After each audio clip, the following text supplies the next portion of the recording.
Back to one of our top stories, and the Nationals contest for leader is just a couple of hours away now.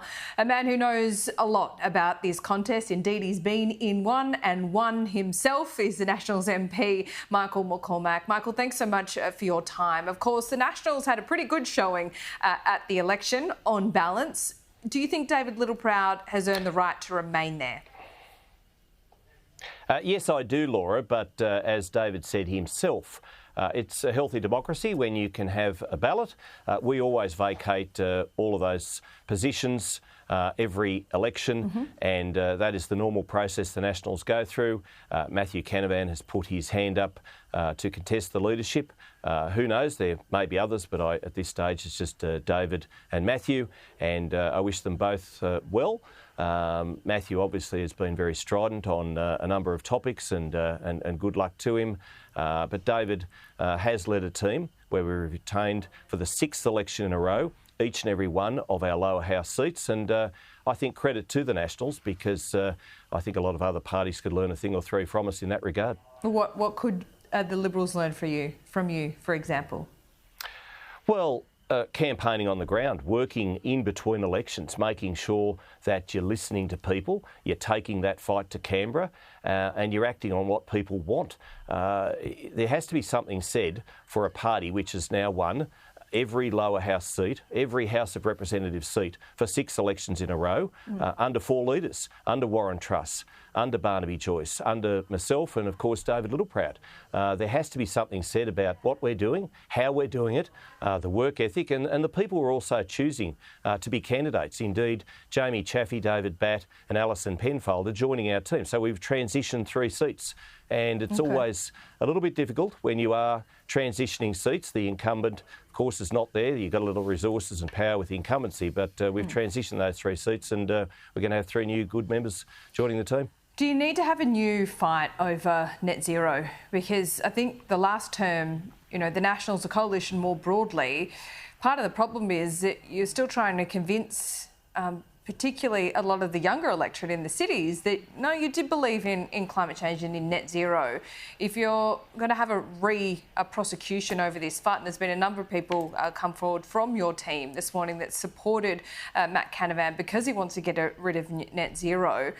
I mean, does that do a little bit of damage in the electorate as to what you really believe in? Well, when you look at the great swathes of solar factories and wind turbines, and it's regional Australia doing all the heavy lift. I mean, you look at Yass in my electorate. We've just had a French-owned company just pull the pin on a project of solar panels, mirrors that were going to take up a space larger than Yass itself. Now, those sorts of projects right on your doorstep, they have such an impact on people's lives, on the value of their homes, and they've lived in those towns all their lives, and all of a sudden their vista, their backyards are being dominated by these towers which are higher than the Eiffel Tower.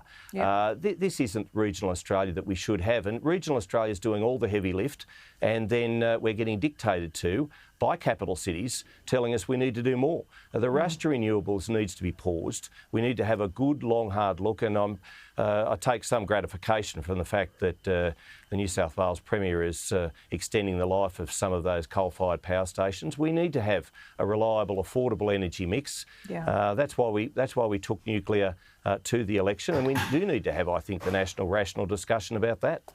What's the rational discussion about nuclear then, Michael? What should it be part of? Whether you just it's certainly not move to lift the moratorium and let the market decide? Wouldn't that be more in line with your values? I think that would be a very good idea, and I think listening to experts, analysts in the field, people who have experience internationally about nuclear energy, rather than listening to politicians and rather than seeing silly memes about the Simpsons and three-headed fish, I think that'd be a great idea. But to be fair, Michael, this election wasn't fought on the safety of nuclear. It was fought on the cost and practicality of it. Do you accept that? There are a number of factors fought in this election. But I mean, there was no three-eyed fish during this election. I mean, I know that happened early on when you first announced that by the Greens, but I would argue that it really wasn't a factor at all. I look at some of those booths around Lithgow as well, where, a proposed nuclear power plant would be, and the Nationals didn't win one of them. But Sam Farraway won the primary vote in Calare, Sure. and I think it's a great pity that he's not going to be joining the National Party room. I do think we need to not just take some of those booths as the big no for nuclear. I think we need to have, like I said, a national, rational discussion, leave aside the stupid memes, cost it out properly, but hear from experts. Yeah, okay. So what's your position? That, you know, there should be a rethink about how you take nuclear forward? Not dump it all together, but certainly pare it back. Well, I don't think we just dump the policy totally, and you can find a lot of Liberals too who agree with me in that regard. Yep. Bob Hawke was somebody who was pro-nuclear. So let's have that discussion on a national level. Let's not dump it just because it was one part of an election where obviously there was a decisive result. But look, we'll have an earnest and robust discussion, I'm sure, in the National Party room following the leadership vote this afternoon, and it'll be good to be part of that. You're not putting your hand up? Why not? No. Why not? No. Well, look, I've had my turn in the past. We'll see what happens in the future, but you never say never to these things, but it's not going to happen this afternoon, Laura, no. Who should be deputy?